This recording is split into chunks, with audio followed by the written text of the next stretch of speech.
इंसानियत शर्मिंदा हो रही है। हमारे बिहार के गवर्नर साहब, गवर्नर के पद का एक गरिमा होता है, आप जानते हैं। आपने और हमने बहुत सारे गवर्नर साहब को देखा है। गवर्नर साहिबान कभी पॉलिटिकल बात नहीं करते हैं, गवर्नर साहिबान कभी किसी को गाली नहीं देते, मगर ये हमारी बदकिस्मती है कि हमारे इस देश को ऐसा भी दिन देखना पड़ रहा है कि जब हमारे गवर्नर साहब से पूछा जाता है, जनाब बैरिस्टर असदुद्दीन ओवैसी साहब, उनकी पॉलिटिकल पार्टी है, आप उससे एग्री भी हो सकते हैं, एग्री नहीं भी हो सकते हैं, मगर वो एक इंसान है। उनके बारे में एक गंदा जुमला हमारे गवर्नर साहब कहते हैं। मैं शर्मिंदा हो गया, सर शर्म से झुक गया। एक गवर्नर की जबान ऐसी हो सकती है? आप गाली दे रहे, आपने एक एमपी को गाली देकर पार्लियामेंट की तौहीन की है, आपने एक दीनदार को गाली देकर उम्मत मुस्लिमा की तौहीन की है, आपने बैरिस्टर असदुद्दीन ओवैसी साहब नहीं, एक इंसान को गाली देकर आपने पूरे मानवता की तौहीन की। इस पर बिला शुबह गवर्नर साहब को माफी मांगनी चाहिए। यह भी मानवता पर अत्याचार है। आप एक इंसान की तौहीन नहीं कर सकते, सड़क पे चलाता हुआ रिक्शे वाले की तौहीन आप नहीं कर सकते, एक मूंगफली बेचने वाले की तौहीन आप नहीं कर सकते। हमारे और आपके प्यारे आका हजरत मोहम्मद रसूलुल्लाह सल्लल्लाहु अलैहि वसल्लम ने इंसानियत की बका के लिए आप खुद आगे बढ़े। मदीने मुनव्वरा में आप सल्लल्लाहु अलैहि वसल्लम शाम के वक्त सूरज ढलने से पहले आप जरा मदीने शहर से बाहर निकल कर जाते खजूर के बागों की तरफ।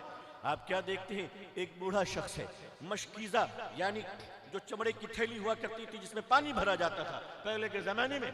देखा कि एक बूढ़ा शख्स है, मशकीज़े में पानी लादे हुआ है, लेकिन वजन संभाल नहीं पा रहा है, जिस्म उसका कांप रहा है, वो कई बार गिर चुका था, उसके सर से खून बह रहे थे, उसके घुटने फट चुके थे। इतना बूढ़ा आदमी मगर पानी को लेकर दौड़ने की कोशिश कर रहा है, बार बार गिर जा रहा है। मेरे आका सल्लल्लाहु अलैहि वसल्लम उस आदमी के पास पहुंचे और फरमाया, चचा जान आप कौन हो, कहाँ के रहने वाले हो? चचा जान ये आपके जिस्म में खून क्यों है इतना? वो शख्स कहता है, मैं फलाने यहूदी का गुलाम हूँ, मेरे आका ने मुझसे कहा है खजूर के बागों में सूरज ढलने से पहले पानी डाल देना।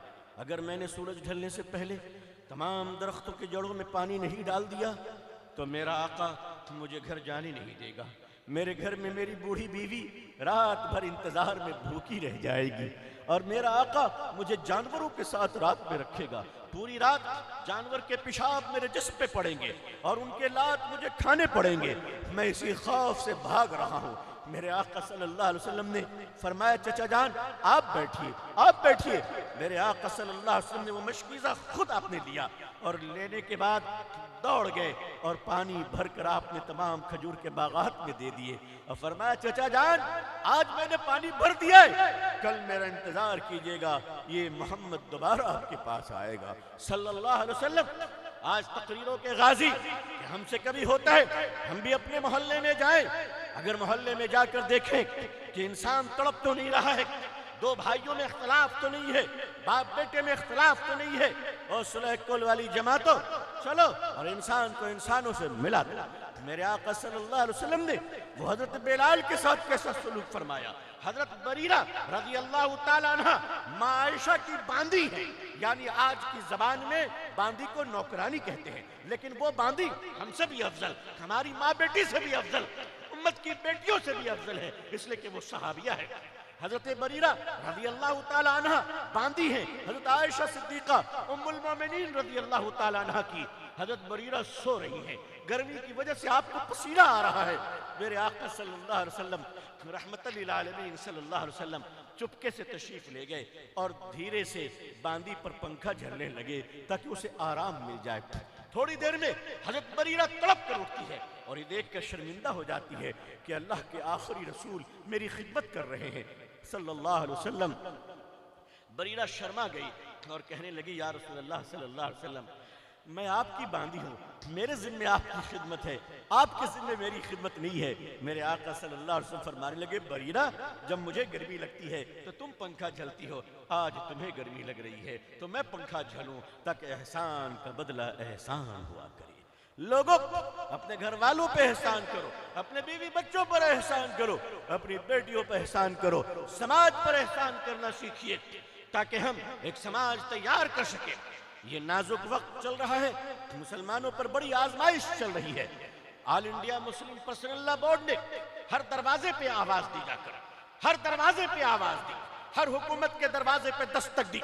چندرا بابو نائیڈو صاحب کے پاس خود میں بھی گیا تھا، جناب نتیش کمار صاحب کے پاس بھی لوگ تشریف لے گئے کہ آئیے وقت ایکٹ کو پاس ہونے مت دیجیے، مگر افسوس ان حکومتوں نے ہماری کوئی بات نہیں سنی ہے۔ سچ بولنا منافقوں کا کام نہیں ہے، سچ بولنا چمچوں کا کام نہیں ہے، بلکہ سچ وہ بول سکتا ہے جس کی ماں نے اسے وہ حق کے دودھ پلائے ہوں، جو قطرے بن کر اس کے رگوں میں لہو بن کر دوڑ رہے ہو۔ اگر حق بولنا چاہتے ہو تو ہاتھوں میں انگارے رکھنے کو تیار ہو جاؤ۔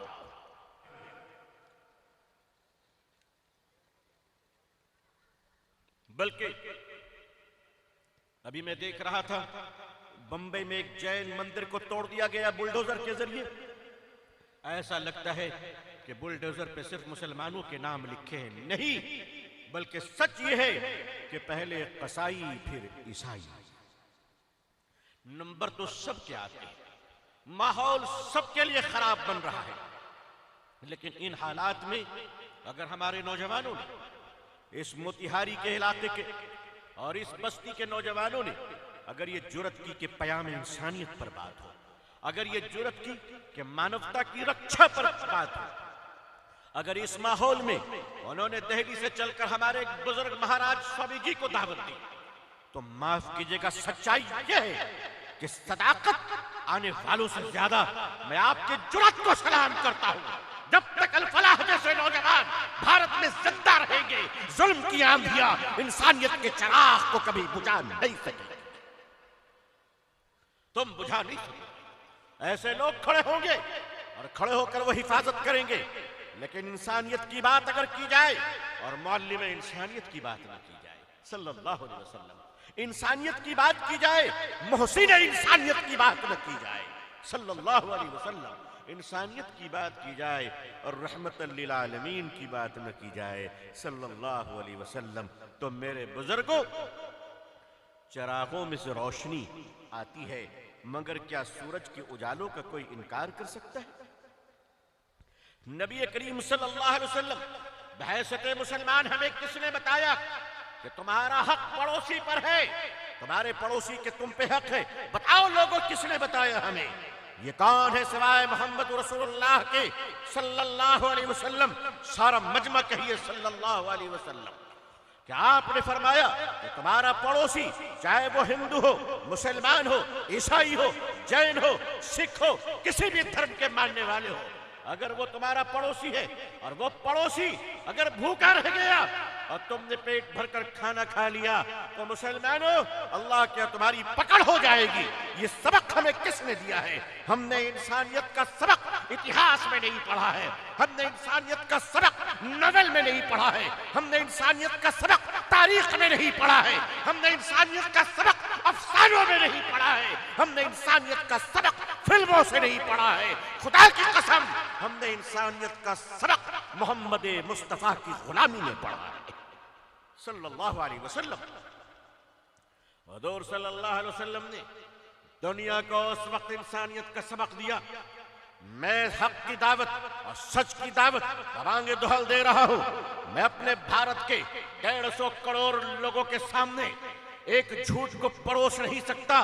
میں جانتا ہوں کہ اس دور میں سچ بولنا یہ بزدلوں کا کام نہیں ہے، سچ بولنا منافقوں کا کام نہیں ہے، سچ بولنا چمچوں کا کام نہیں ہے، بلکہ سچ وہ بول سکتا ہے جس کی ماں نے اسے وہ حق کے دودھ پلائے ہوں، جو قطرے بن کر اس کے رگوں میں لہو بن کر دوڑ رہے ہو۔ اگر حق بولنا چاہتے ہو تو ہاتھوں میں انگارے رکھنے کو تیار ہو جاؤ۔